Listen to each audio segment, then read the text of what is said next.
I grew up in an alcoholic home, my dad having been drinking since long before I was born and long before he'd even met my mum. Because of this, everything that I'd lived through in my eyes was completely normal. I had never experienced anything else, so I just assumed everyone lived the same way that we did. A normal day for me would be waking up and going downstairs to find my dad passed out on the sofa, with the house filled with the smell of stale cigarette smoke and alcohol. The whole house would be a mess because for us, living with an alcoholic meant that everyday things like cleaning and tidying seemed to get put on the back burner. Not to mention the fact that because my dad has an addictive personality, he almost had a compulsive need to hoard things as well, so it was impossible to ever have a nice tidy house. So getting ready for school would involve tiptoeing around him so as to not wake him up, which was difficult with the chaos of having 5 or 6 children all trying to find uniforms, school bags, PE bags, musical instruments, breakfast, lunch, etc., as well as trying to navigate a house full of clutter. Eventually we would leave the house, more often than not late, while the alcoholic would spend the rest of the day passed out drunk on the sofa until we got home at around 4 p.m. Like many children who grow up with an alcoholic, I often felt resentful towards the non-drinking parent, my mum. For a long time we didn't get on. We were constantly arguing and fighting, and we could never seem to get on the same wavelength. Because my dad was a secretive, quiet type of drinker, and spent most of his time sleeping, which at this time I thought was normal.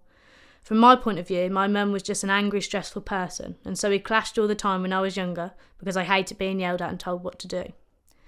So as I got older and started to visit friends' houses and was invited to sleepovers, I realised that other people's dads didn't do the things that my dad did. They didn't stay up all night with a bottle of white lightning and then go to sleep on the sofa and not wake up till late afternoon. They went to sleep at the same time as everyone else, in a bed with their wife, and woke up at the same time too. And as this realisation set in, I had to accept that my life wasn't normal and that my dad had a problem. At this point, my resentment swung right from my mum over to my dad. I blamed him for absolutely everything. He was the reason my mum was so angry and stressed, he was the reason my family was so unhappy, and he was the reason that I was so unhappy. I even blamed him for how poorly behaved I was in school. I was constantly playing up in class, disrupting lessons and infuriating my teachers and my classmates. And as you'll probably guess, this ended me up in a lot of trouble in my early school years and a lot of phone calls home, which probably just stressed my mum out even more. This is the point I found Al-Anon. My first meeting I was taken along to by my mum, who by this time had reached breaking point. I was very young at the time, and I don't remember a lot of that first meeting. What I do remember though is the feeling of complete understanding in the group when anybody spoke. And I understood straight away that even though these people didn't know me or my family, we were accepted and loved anyway. I also remember the way my mum embraced it all, and how thankful she was to have found people that understood her problem and had been through it themselves.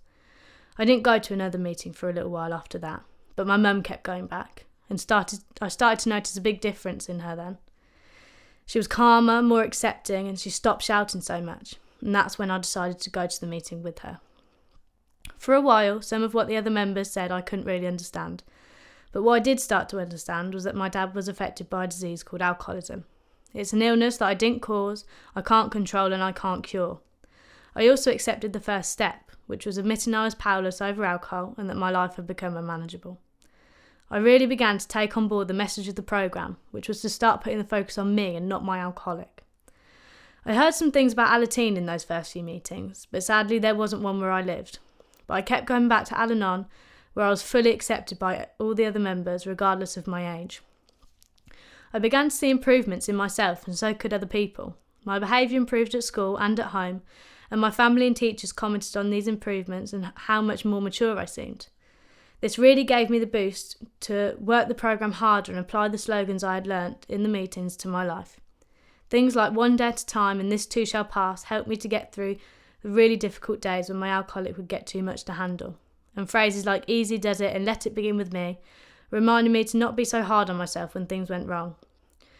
And I don't think I have made it a day without using the serenity prayer. God grant me the serenity to accept the things I cannot change, courage to change the things I can, and the wisdom to know the difference. But I think the most important thing I gained from Al-Anon is knowing that there are people out there just like me, who have been through the same experiences that I have, and that are willing to help me in my recovery and support me throughout. Knowing I wasn't alone really helped me in my recovery. In the rooms there is no judgment or gossip. Everything that I say in the meeting stays in the meeting, which really gives me the confidence to talk openly. I'm grateful every single day for what this programme has given me. I have rich and rewarding relationships with the people I care about today, including both my parents, even though my dad is still drinking. We have now managed to set up an Al-Anon meeting in our area to help teenagers who are struggling with the effects of their parents drinking. And I've had the opportunity for a brand new start in life, one where I have the choice to be happy, and I choose that life for myself today, and that's all thanks to Al-Anon.